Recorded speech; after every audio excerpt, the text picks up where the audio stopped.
It's 6:30 on your Tuesday morning. Good morning. And look over downtown Macon right now. It looks beautiful, and I just can't wait until the sun comes out. But right now we are getting a check on our forecast.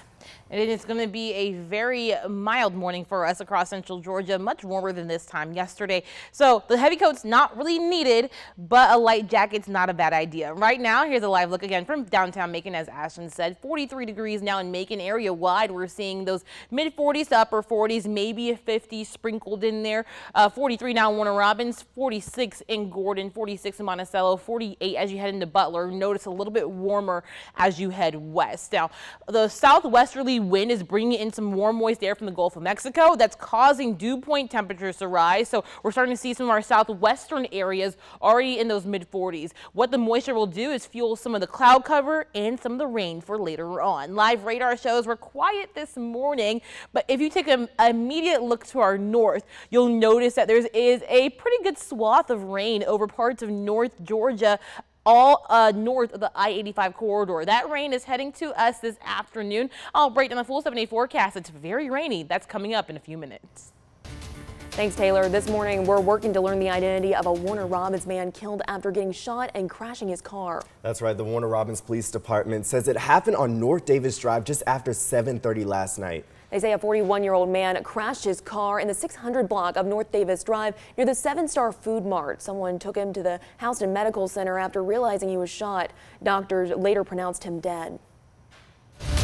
Warner Robins police are investigating break-ins at 3 gun stores. The first gun store, Oak Ridge Arms on Moody Road, got burglarized before 3:30 a.m. The suspect or suspects got away with, quote, multiple weapons. Around 5 a.m., someone attempted to break into Chuck's Bait and Tackle on Watson Boulevard. Almost 15 minutes later, someone drove a car through the front of Centerville Gun and Pawn on South Houston Lake Road. Someone stole ammunition and firearms from the store. Anyone with information about this investigation or the man shot and killed should call Macon Regional Crime Stoppers 1-877-68-CRIME. Right now, Spalding County officials believe 5 tornadoes ripped through the area in last Thursday's storms. Now, it could take weeks or even months for people to rebuild after their homes were destroyed. The county emergency manager says the department received over 2,000 emergency calls after the storm hit. Thankfully, officials say no one in the area died during the storm. Now, as of last night, 2,700 people are without power as workers try to restore it. Spalding County officials plan to update people daily as recovery efforts continue. They're currently asking people to wait for Georgia Department of Transportation workers to pick up debris instead of doing it themselves. For Griffin residents who are struggling to find a place to live, the Red Cross has 2 shelters they've set up in the area. The First United Methodist Church on Maple Street in Griffin and the City Park Gym on Camp Northern Road. There will also be bus routes to and from the shelters. With all the damage, Griffin Spalding schools will be closed until Thursday.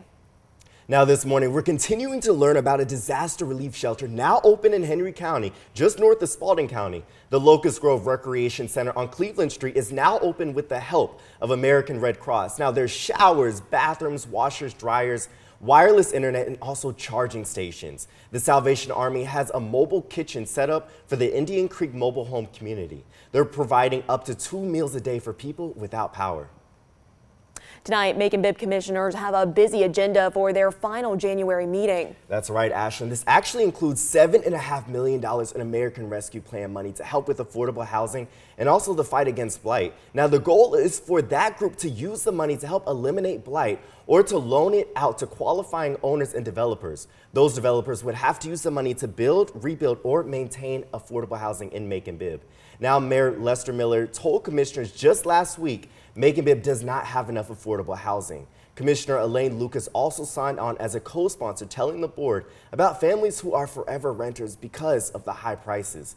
Miller told the commission and $7.5 million is just the beginning. The county wants to use donations and fundraising to bring that number all the way to $15 million. We have a severe shortage of housing. We have a lot of out-of-town, out-of-state institutional investors that have come into our county and pretty much taken a lot of our affordable housing stock away, and they have increased the rent significantly. Now, the mayor mentioned that there will also be an educational part. He says when people apply to use the money, they'll get training on how to keep and maintain a house. Commissioners are also set to take a final vote on more than $850,000 for an emergency radio system contract. And they're expected to approve about $125,000 to fix the light system at Bloomfield Gilead Athletic Complex after vandalism. New on the agenda today, $250,000 is allocated to fix the pipes at the South Bend Recreation Center. The cold weather froze some pipes there and damaged them. Now to what's going on across the state. A teen military academy shut down after a series of violent events during October 13th, fight among 70 teens. Leaders from the Georgia National Guard's Youth Challenge Academy at Fort Gordon rushed to meet a new enrollment quota. They're accused of not properly screening recruits for behavior and mental health issues. The Atlanta Journal-Constitution says Fort Gordon's acting garrison commander ordered the program to end. The commander also dismissed the teen cadets from Fort Gordon an entire year.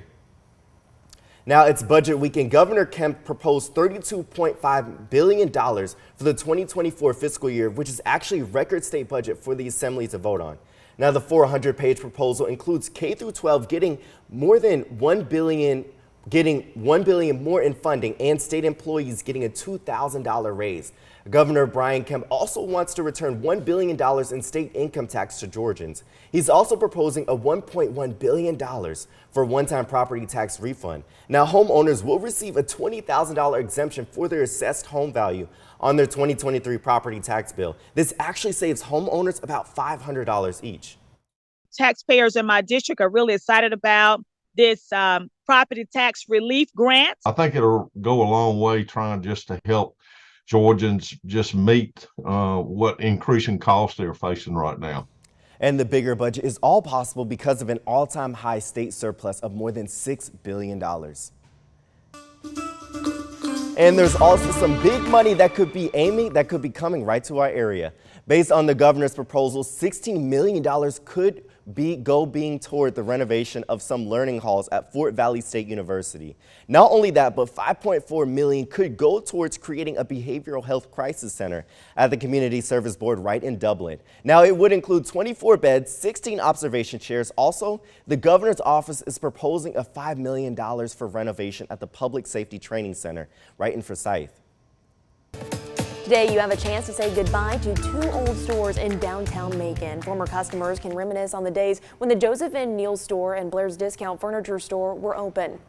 You're invited to a reception at the Neil's building this evening from 5:30 to 6:30 p.m. The developer says demolition and construction will begin as soon as permits are issued for a new $25 million loft building that will replace the stores on Cherry and 3rd Streets. The project was approved by the Macon-Bibb County Planning and Zoning Commission during its first meeting of the year. We give you new details on the Georgia football player and staffer who were killed in a car crash. And January is Cervical Cancer Awareness Month. Coming up, we share one woman's story and the importance of early detection and treatment. A beautiful morning out here, Taylor, and I know a lot of people, they're just going back to work after the long weekend. Right. At least, you know, it's a little bit warmer than it was last week, but folks should be leaving with an umbrella. Absolutely. Y'all have your jackets with you? We do. Hey, I have my jacket. I walked out of the door with a turtleneck. I came outside. I was like, it's actually a little warmer I'm than sure I you was expected. warmer. You were probably sweating over there. I mean, it is a warmer. Now, this is not where we're going to stop in terms of morning temperatures.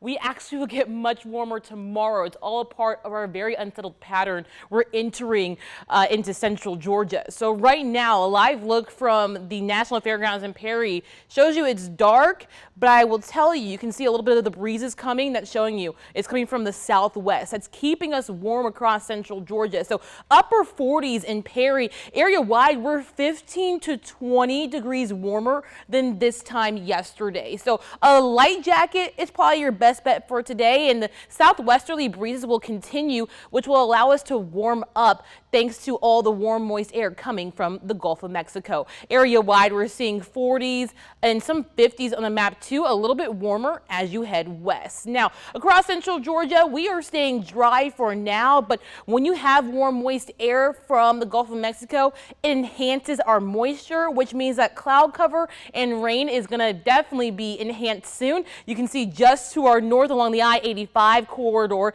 there's some rain in North Georgia that will make its way down down into central Georgia. It's all along this low pressure system in the Midwest, causing snow to some places in the Northeast. But this is not the only system we'll see. This unsettled pattern will last for the next 7 days. So let's time it out together. Through your Tuesday, some sunshine will be likely through the morning, so enjoy that morning commute. It's going to be lovely. Temperatures in the mid to upper 40s, some 50s are possible. By lunchtime, here is when the rain really comes through. Our biggest impact today will be scattered showers with a possible moderate downpour. That's about it. Through the 6 p.m. hour, notice we're still warm in those 60s and 70s.